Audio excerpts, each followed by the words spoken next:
ભગવાન સાંદીપનીમાં વિદ્યાભ્યાસ કરવા માટે ગુરુકુળમાં જાય 64 દિવસમાં 64 વિદ્યાઓ ભણે છે। ભગવાને ગુરુકુળમાં ગયા, વિદ્યાભ્યાસ પૂર્ણ થયો એટલે ગુરુ મહારાજે કીધું કે દક્ષિણા લ્યો। ગુરુ મહારાજ કહે કે કાંઈક ને કાંઈક, કારણ કે ગુરુ દક્ષિણા તો દેવાય, લાયક ગુરુ હોય ને માંગે નહીં, અને લાયકાત વગરના માંગ્યા સિવાય રહે નહીં। આ તો આજના ગુરુઓ કેવા છે, લોભી ગુરુ અને લાલચી ચેલા, दोनों का नरक में ठेलम ठेला। लोभी गुरु અને લાલચી ચેલા હોય પછી એમાં બચે છે।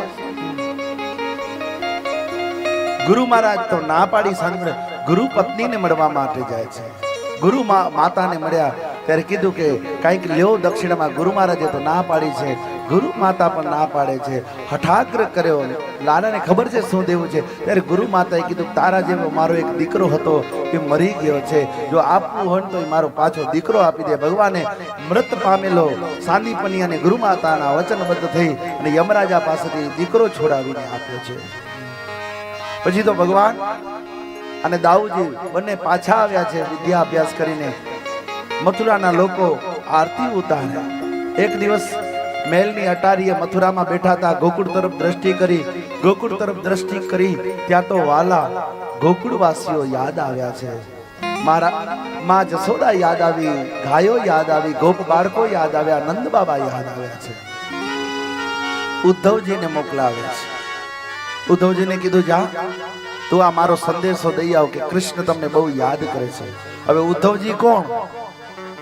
ઉદ્ધવજી દેવતાઓના ગુરુ બૃહસ્પતિ એનો સાક્ષાત શિષ્ય હતો। હવે દેવતાઓના ગુરુ ને એનો શિષ્ય, એમાં કઈ બાકી હોય?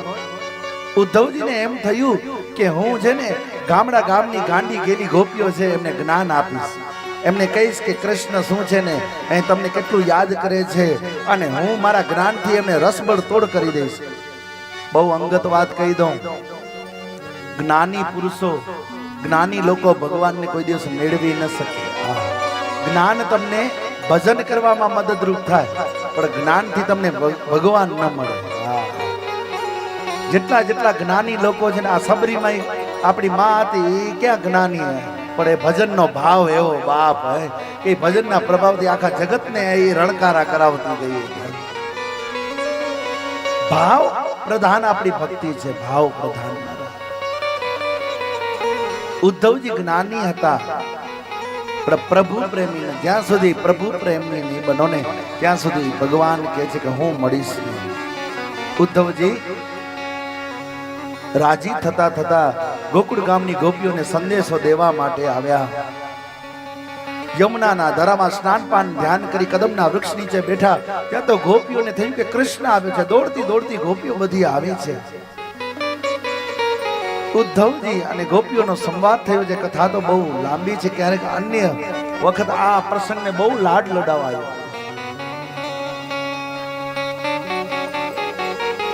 ઉદ્ધવજી કહે કે મને કૃષ્ણએ મોકલાવ્યો છે, તમને ખૂબ યાદ કરે છે। ત્યારે ગોપીઓ કહે કે યાદ તો એને કરાય ને જેને આપણે ભૂલી ગયા હોઈએ અથવા તો વારંવાર વિસ્મરણ થતું હોય। કૃષ્ણ અમને ભૂલી ગયો છે એટલે તારા જેવા કપટીને યાદી દેવડાવવા મોકલાવ્યો એટલે આ પત્ર લખ્યો છે। પણ અમે તો કૃષ્ણને ભૂલી જ નથી। શું યાદી આપીએ, શું નિશાનીઓ આપીએ? प्रीतम को पतिया लिखूं जो गए में परदेश, तन में मन में नैनन में वाको का संदेश, तन में मन में नैनन में वाको का संदेश। ગોપીઓ કહે છે કે અમારા તન મનમાં, તન મેં મન મેં નૈનન મેં વાકો કહા સંદેશ, કૃષ્ણએ અમને પોતાનાથી દૂર માન્યા છે એટલે તારા જેવા કપટીને મોકલાવ્યા છે। અમે કૃષ્ણને કોઈ દિવસ દૂર માન્યું જ નથી।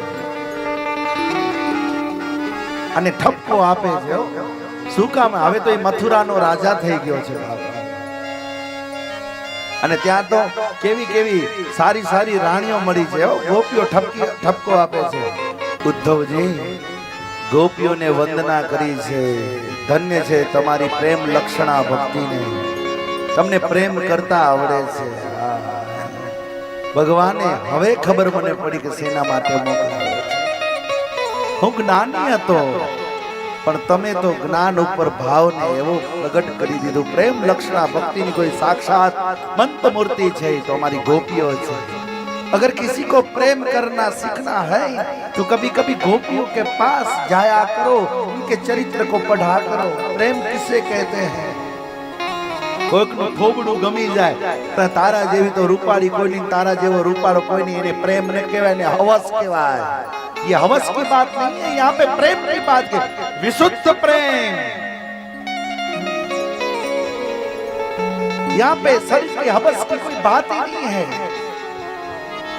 ये हकीकी प्रेम की बात है. ये मिजाजी प्रेम की बात नहीं, हकीकी.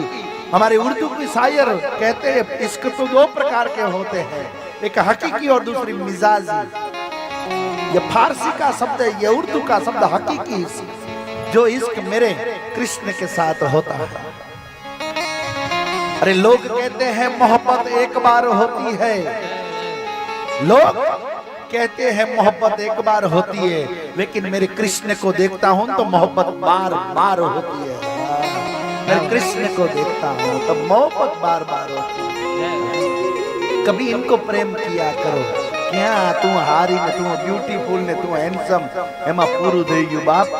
કેટલાય ઘર ધોવાઈ ગયા.